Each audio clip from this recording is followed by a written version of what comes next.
North Pride is on the move.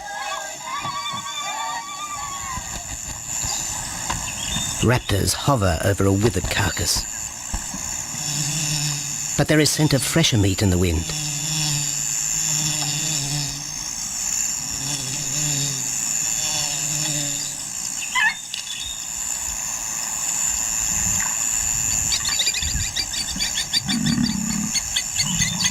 Pickings have been slim for Nabamba's Pride since her fight with a startled warthog.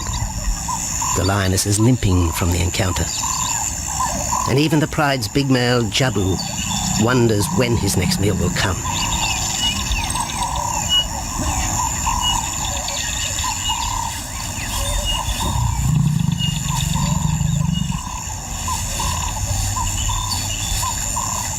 There's been no kill for 3 days, and Nabamba's cubs are hungry. Survival is tough across this tawny continent, and for the lions of Pinda Reserve, etched into the heart of Zululand, only those with speed and cunning will eat.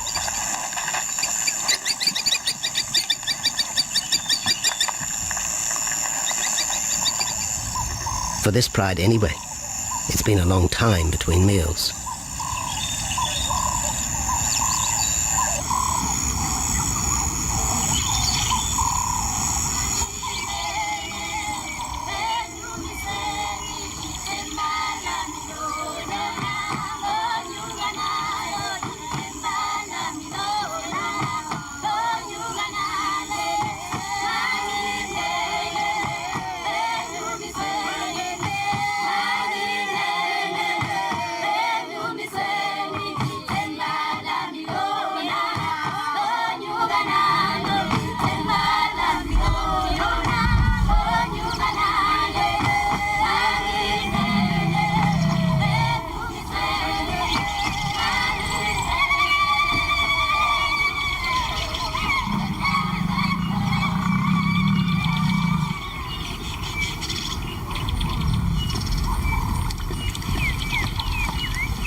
Jabu had waited too long for his lioness to feed him.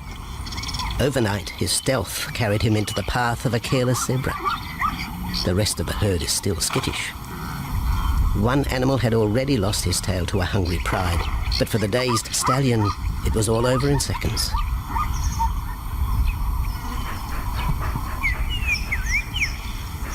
The big male watches his kill from a distance, exhausted by the chase, exhilarated by the sport.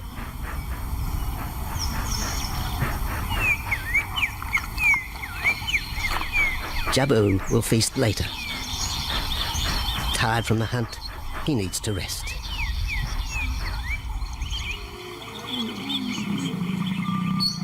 But his prey will be safe. Few scavengers will risk the sudden return of the Lion King.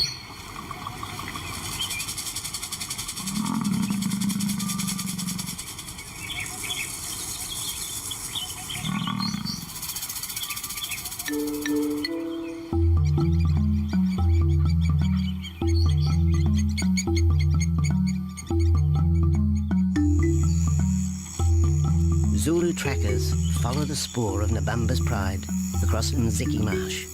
This vast tract of savanna is favoured by the lions in the dry air of winter, but it's a region also shared by Pinda's giraffe and white rhino population.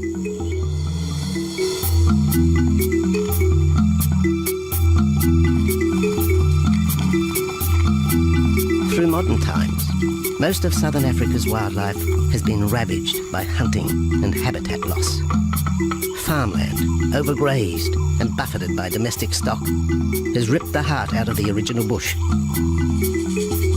The open, broad-leaved woodland, acacia bushveld, and wetland habitat had all but disappeared, taking with it the wildlife.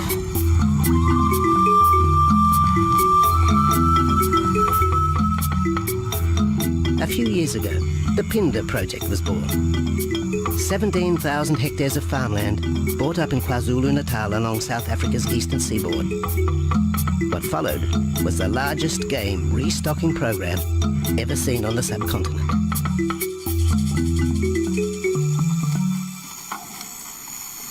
The land was overgrazed to a certain extent and it wasn't in very good shape. They put all these farms together, put a perimeter fence around it, and then brought in a lot of game. I mean, we brought in elephant, we brought in rhino.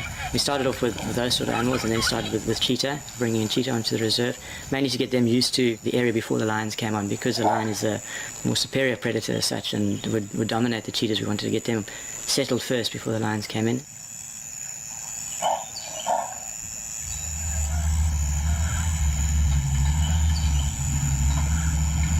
Andrew Lewis is habitat manager at Phinda, one of those committed to the restoration of southern Africa's ecosystem. Phinda is the Zulu word for return, and the aim of his company, Conservation Corporation Africa, is to return the land to its traditional wildlife and at the same time restore the habitat to its original state.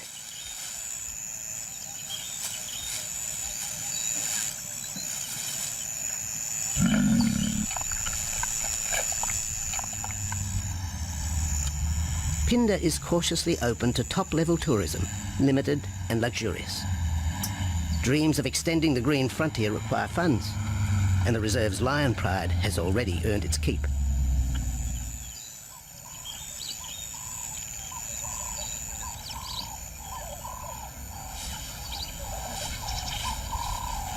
The lions on this property are actually generating revenue for the property through ecotourism, and that they are a benefit to the wildlife because of the draw card. And a few animals, lions, elephants, for example, and rhinos, and possibly giraffes, but those are your main ones that people come to see.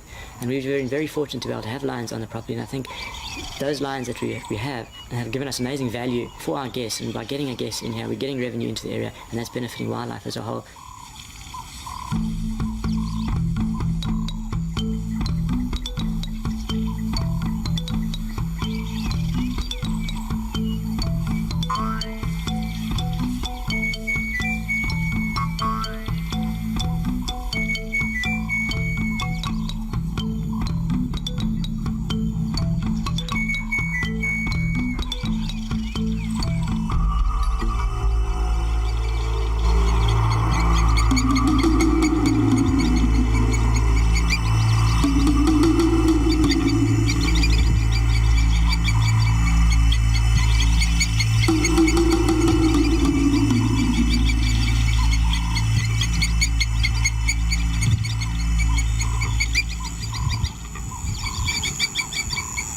Jabu has returned to his kill.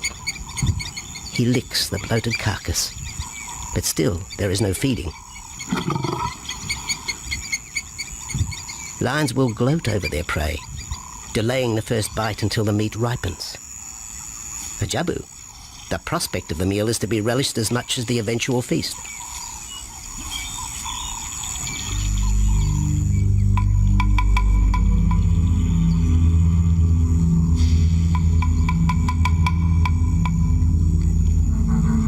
Meanwhile, Nabambo's pride is on the prowl. The older cubs are 10 months now, weaned, but still dependent upon Nabambo for food.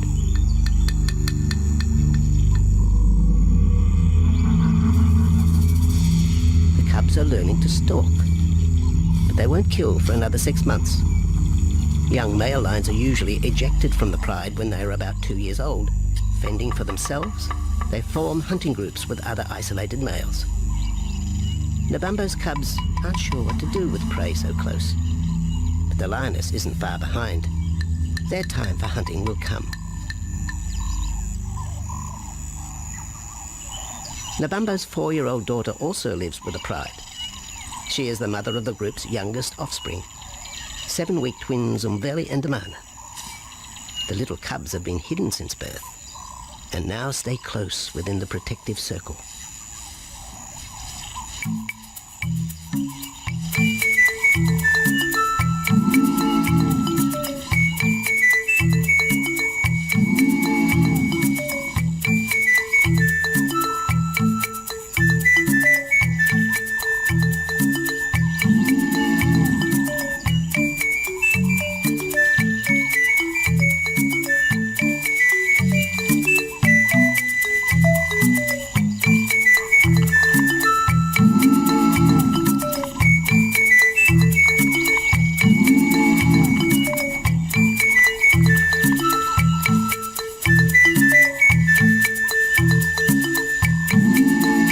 has little time for his small cub. When he is older, Damana will hunt with his father, but for the moment, the big male has nothing to do with his young son. Dejected, the cub finds solace among his siblings.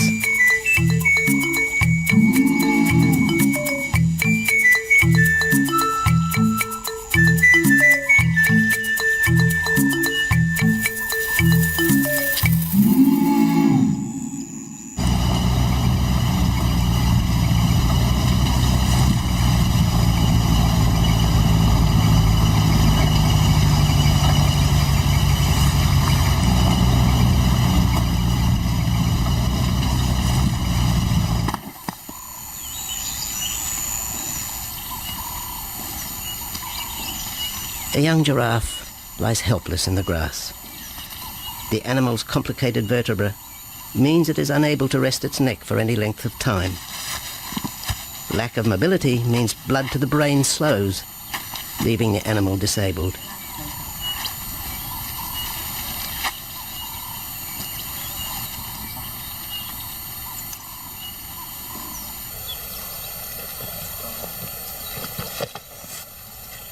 Efforts to lift the head fail, and rather than leave the giraffe vulnerable to predators, the young bull is shot by rangers.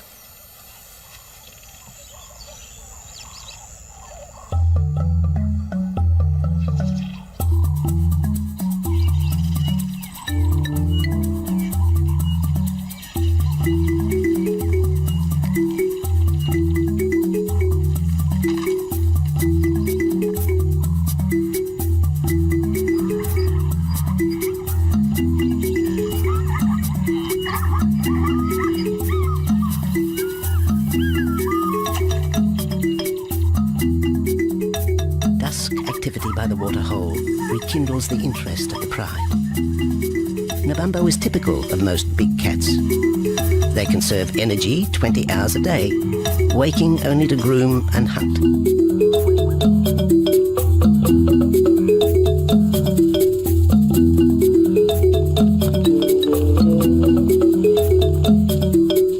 The lioness shows little sign of her injured leg, but the tusks of the warthog have torn sinew and muscle, slowing her in the pursuit of prey.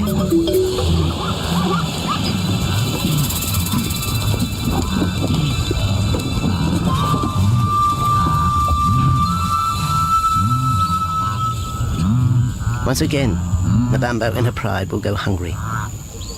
But the big lioness senses another kill nearby. A young giraffe slain by humans will provide meat for her cubs. Leaving the pride, Nabambo follows the scent.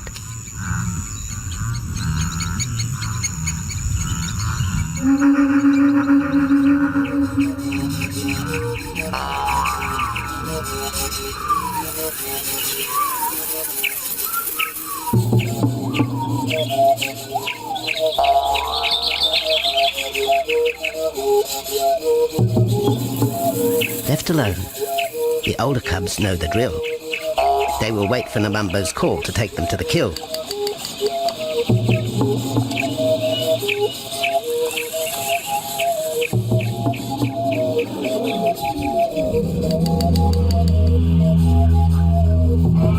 The day moves into shadow.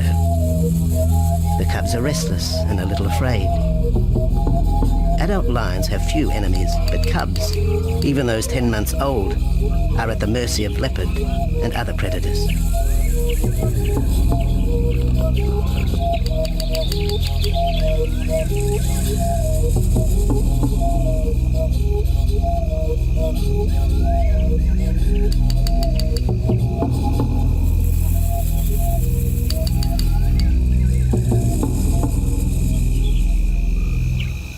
Nabambo has reached the kill, but her daughter is there first.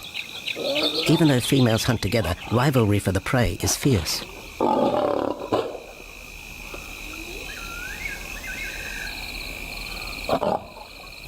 The big lioness begins the trek back for her cubs, but the youngsters have heard her call and they meet halfway.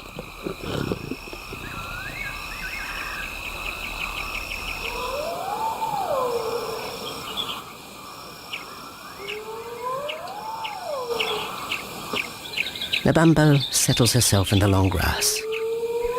The cubs are unfamiliar with her behaviour.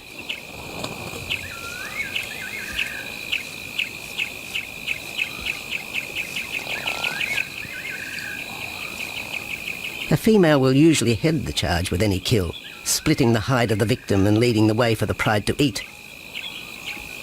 But there is human scent around the giraffe, and the big lioness is cautious. She watches her cubs, hidden, alert to any potential threat.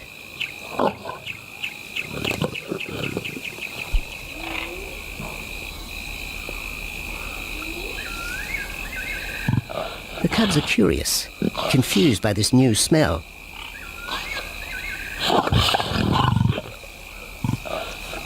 The lioness moves in for a final check, but she has already made up her mind. The carcass is tainted. There are foreign traces, a dangerous ambience. Instinct tells her this is not food fit for her cubs. Disappointed, Nabambo moves away, the scent of another night stalk already in the wind.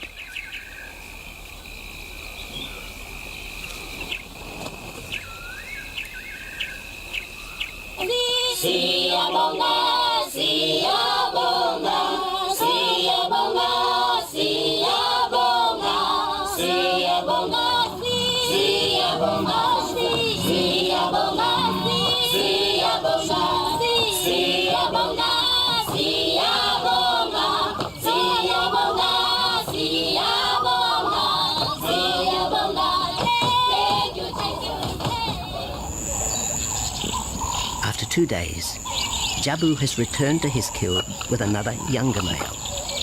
3-year-old Tembi is a son from a previous liaison with Nabambo, and the two paired up after Tembi was ousted from the pride.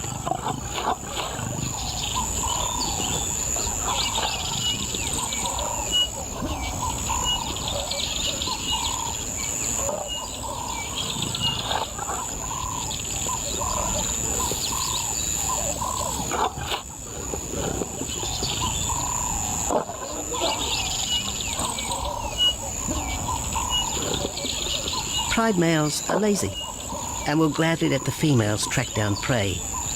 But the theory that males won't hunt is a fallacy.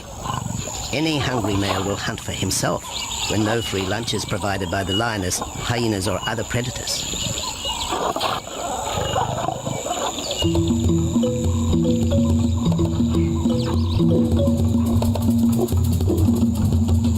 Smaller creatures scatter in the vicinity of the two lions. There will be no hunting for a while. Bloated after the zebra kill, both males will sleep for the next day, oblivious of their surroundings.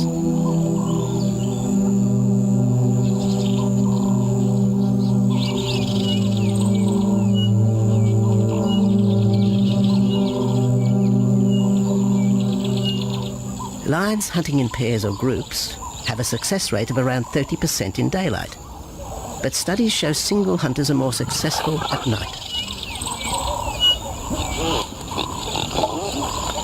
Lions are sociable cats, the only group to take part in communal hunts.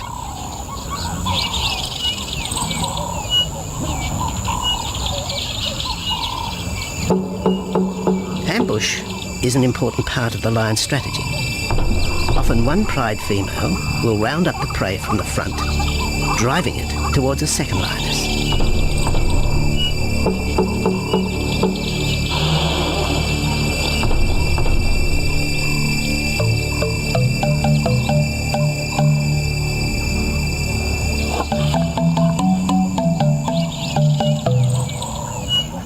As in most cases, the pride male will only get involved if he has to.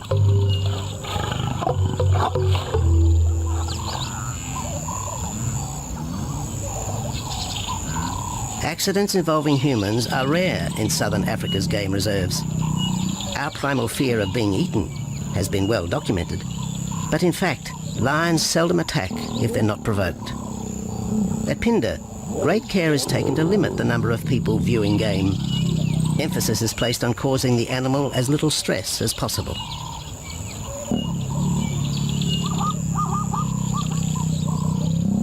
man isn't a part of their natural food source. They don't normally go out and hunt people. I think your lions are opportunists though, and I certainly think that if your lion is very hungry, under stress, I don't think they'll necessarily go out to hunt you down, but if you interfere with them, they'll certainly kill you. And there's a good chance they might eat you at the same time.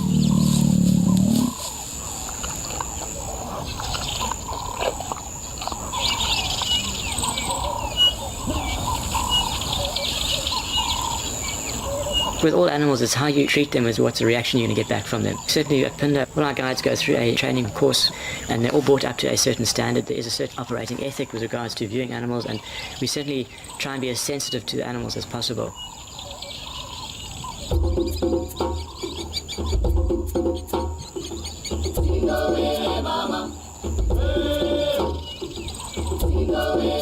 Cradled within the arms of the Ubomba Mountains and the Indian Ocean, Phinda covers one of the most diverse regions of Africa.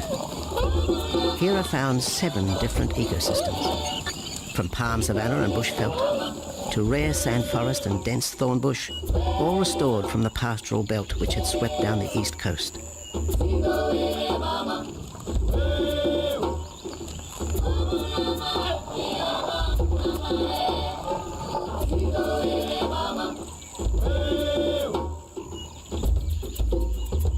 Where cotton, pineapple and cattle farms once stood, lion now roam their habitat again, alongside some traditional neighbours.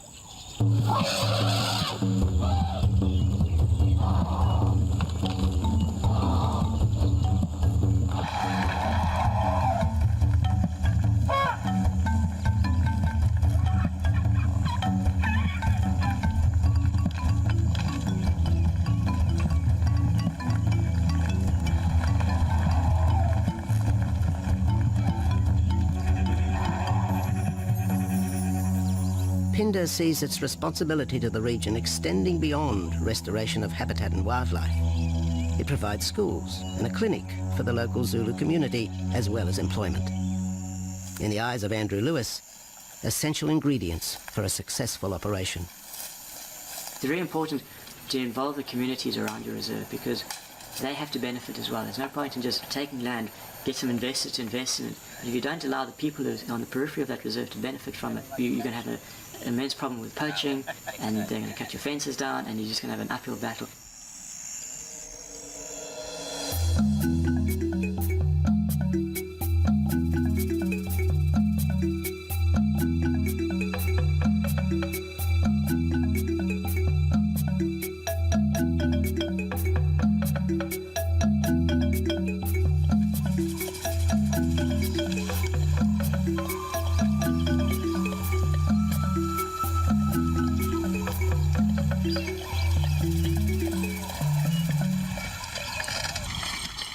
In 1992, the Phinda lions were among the first of the big 5 animals to be relocated to the reserve.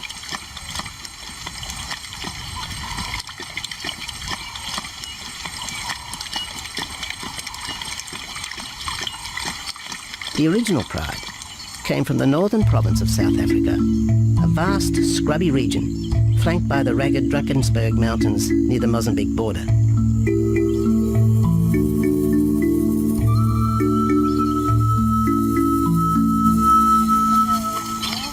Peter Rogers helped round up Phinda's first pride, handling the lion's capture and subsequent move south. Today, he's head vet at the Hoedspruit Research and Breeding Centre for Endangered Species, overseeing its cheetah breeding program.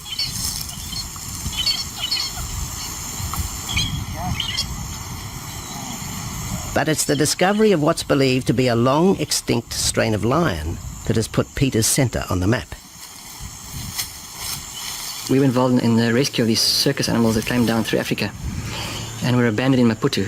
We were just founded by an animal welfare group called Animal Defenders based in London, and they said, could we just keep these animals temporary? First they mentioned tigers, and then they came back and said, well, there's 6 lions as well.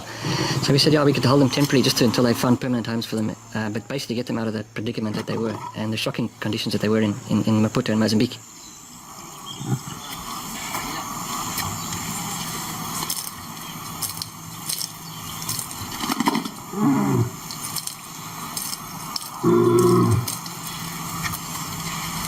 When the lions arrived at the breeding centre, Their size, pale colouring, and the male's thick black belly mane put them into the category of the Cape or Barbary lion, not seen in the wild since the early 1920s. A few still exist in captivity, and a male and female were brought to South Africa from an Italian zoo for breeding purposes. But attempts to mate Akef, the big male from the ill-fated Mozambique circus, with the Italian female are proving difficult.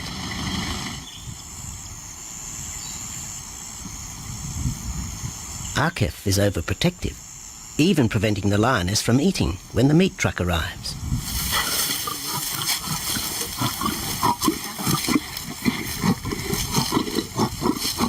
Finally, though, Sisi makes her breakthrough.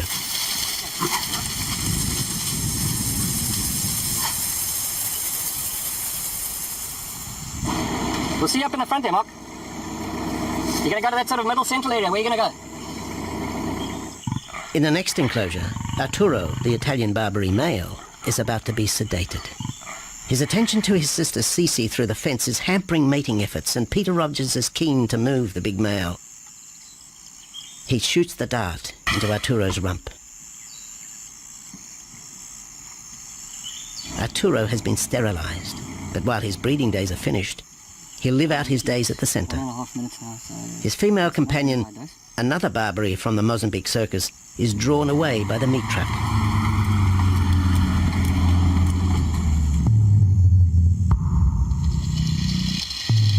It's 20 minutes before the anaesthetic takes effect.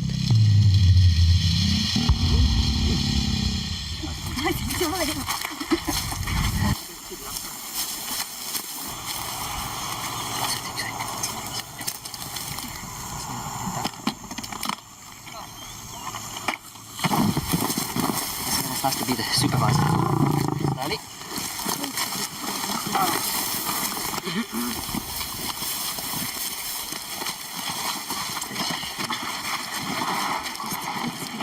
You need all your help at the bottom just to put him back into the cage, okay? One, two, three. Yeah.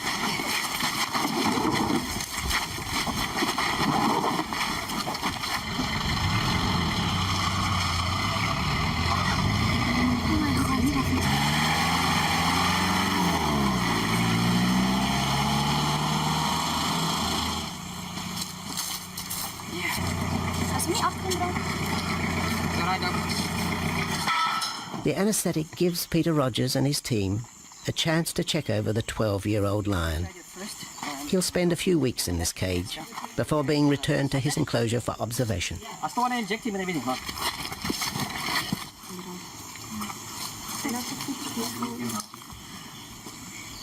It's very exciting to be part of this project because they feel that there are perhaps not many Barbaries, if any, that are really pure, that are left even in captivity. They feel that over time other animals from other genetic bases are brought in. So there's a big project afoot at Oxford University to do the genetics. So that's just getting off the ground now. Okay.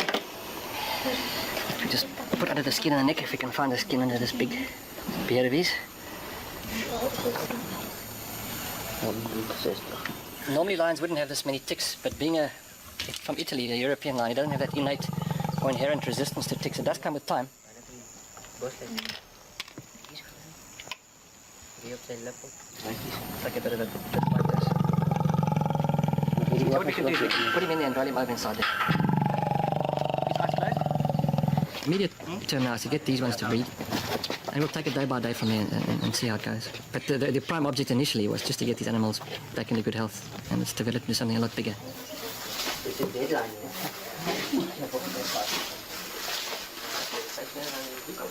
Yeah.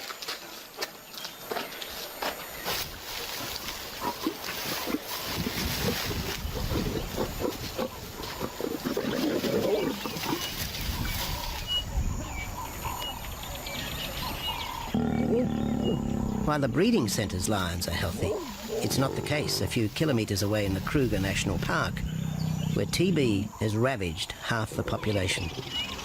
Infected buffalo have been blamed for the outbreak, primarily in the south of the park, and attempts are being made to fence off the diseased area.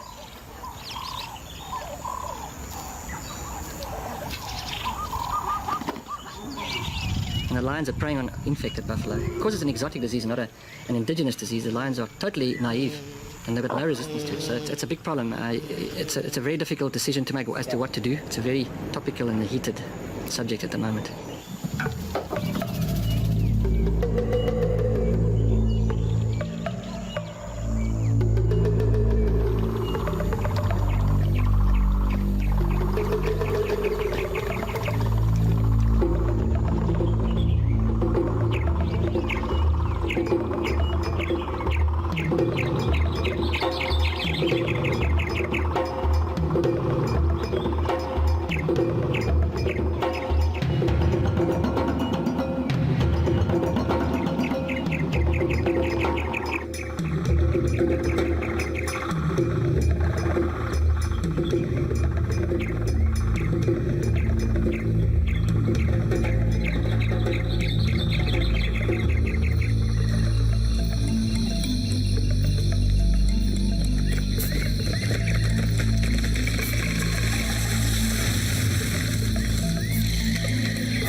Back in Phinda, the night stalk has begun.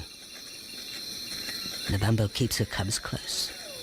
They're hungry, but tonight only Impala can be tracked down, a morsel for the lioness. Food is scarce at this time of year, so the pride's territory covers a large area. Lions can only afford to be territorial where there is a reliable supply of game.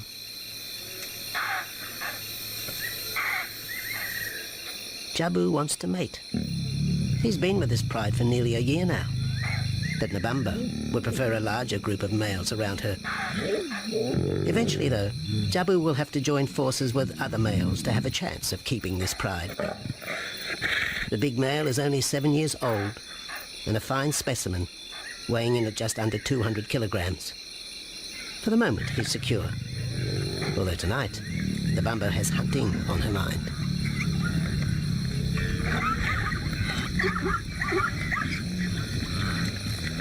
The cubs follow in the lioness's wake. If there is a kill, she will feed first. Often, weak cubs lose out to a hungry mother. High juvenile mortality rates are the result of lean times.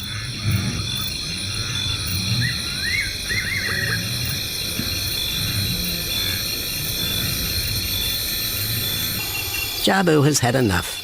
He's been walking for hours. Sleep is more important. And the zebra he ate 2 days ago will suffice for another night.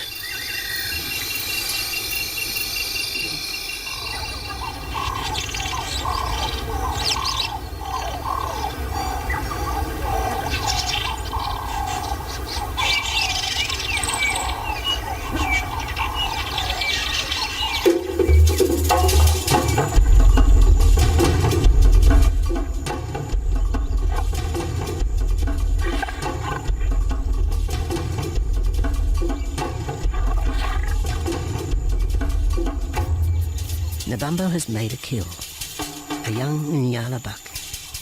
It's been 3 days since the pride has eaten, and this will provide meat for them all. But the lioness will eat first.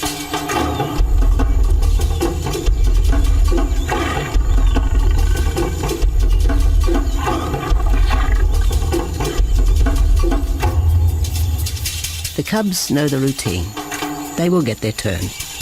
But Nkosi is hungry. He creeps towards his mother. As the biggest of the cub,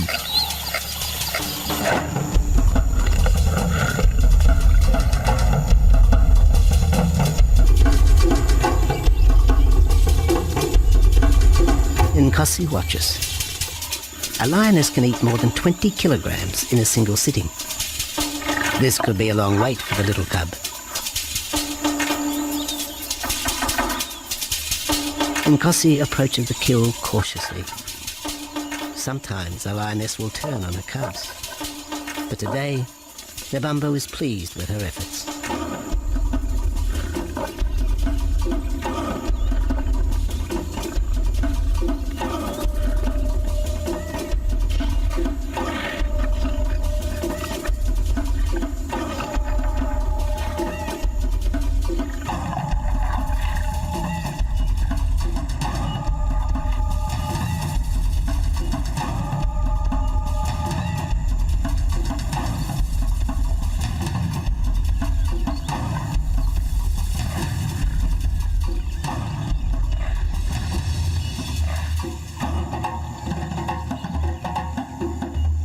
Nebambo has had her fill, for the moment anyway.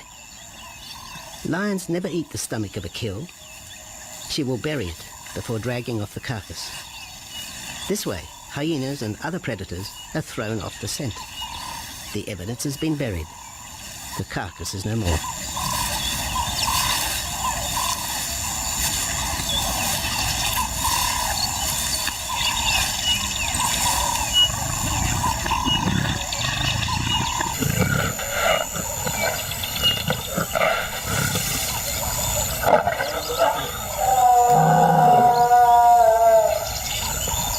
Nebambo's daughter hears the call. It is the second this morning. The first was the strangling cry of the Nyala as Nebambo broke the young buck's back. There was no struggle. The big lioness is a seasoned hunter.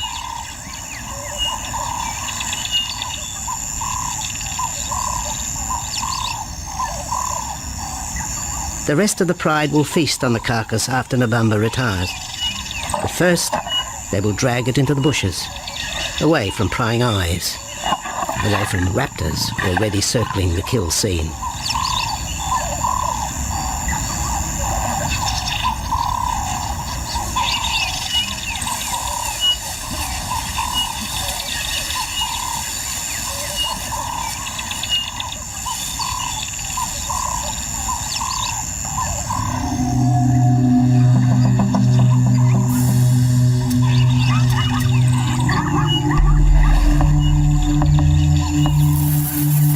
Has created a nervous edge.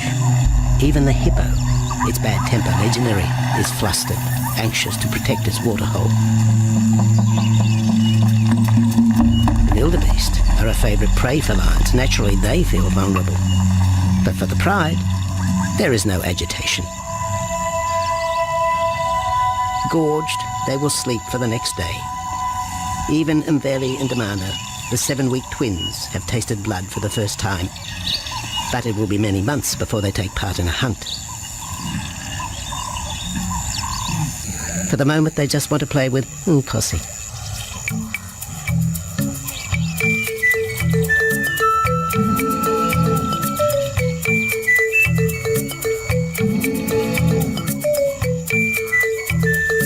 The older cub is beginning to take on the shaggy mane of the bigger males. Within 18 months, he will be hunting with them, competing for his own pride. In the meantime, though, he has to contend with his young siblings.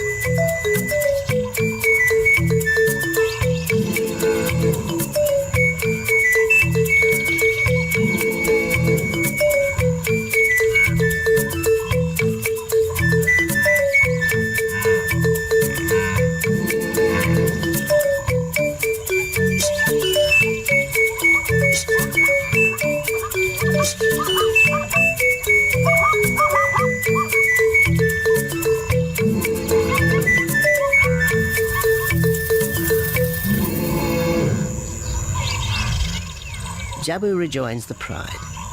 He has missed out on the kill, but he didn't share his zebra with the rest of the pride the previous day.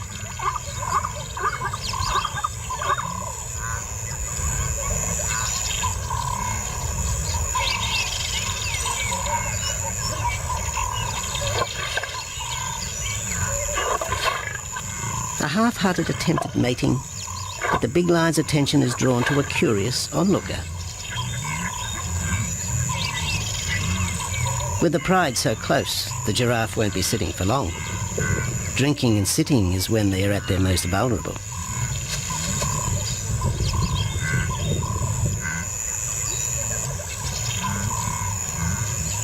Jabu keeps an eye on his group. Pride takeovers by other males are common, and savage fights can occur between the pride male and the intruder.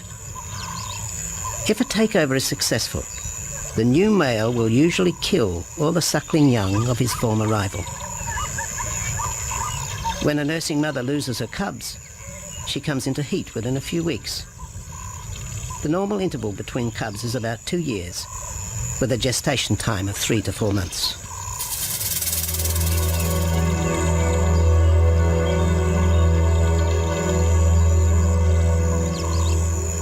Jabu marks his territory, but it may soon be all in vain. A fresh infusion of lion genes is necessary to avoid the effects of long-term inbreeding.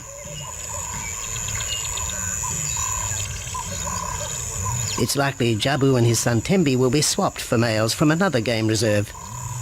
This will broaden the bloodlines of future lions and avoid the genetic risks currently facing the pride at Phinda.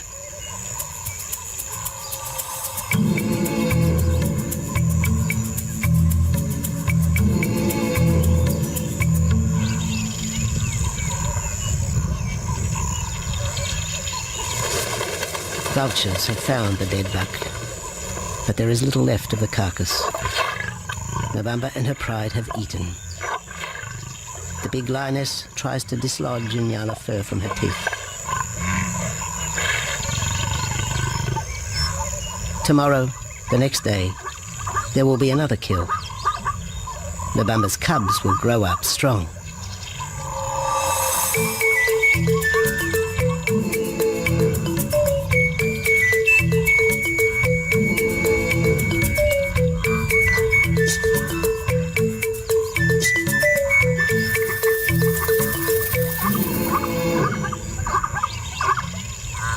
The lion is the greatest of all predators, the essence of all that is Africa. And yet, there are fewer than 50,000 left in the wild. The future for the species lies in managed reserves such as Phinda. Here in Zululand, the lion roams free for the first time since the beginning of this century. At Phinda, the philosophy has always been simple. Africa's wildlife land, undervalued and underutilized, is the continent's most precious natural resource. Focusing on the animals, their habitat and local communities is just the beginning of an African renaissance. Phinda is, after all, the Zulu word for return. Maybe, too, it's a chance for man to redeem himself just a little.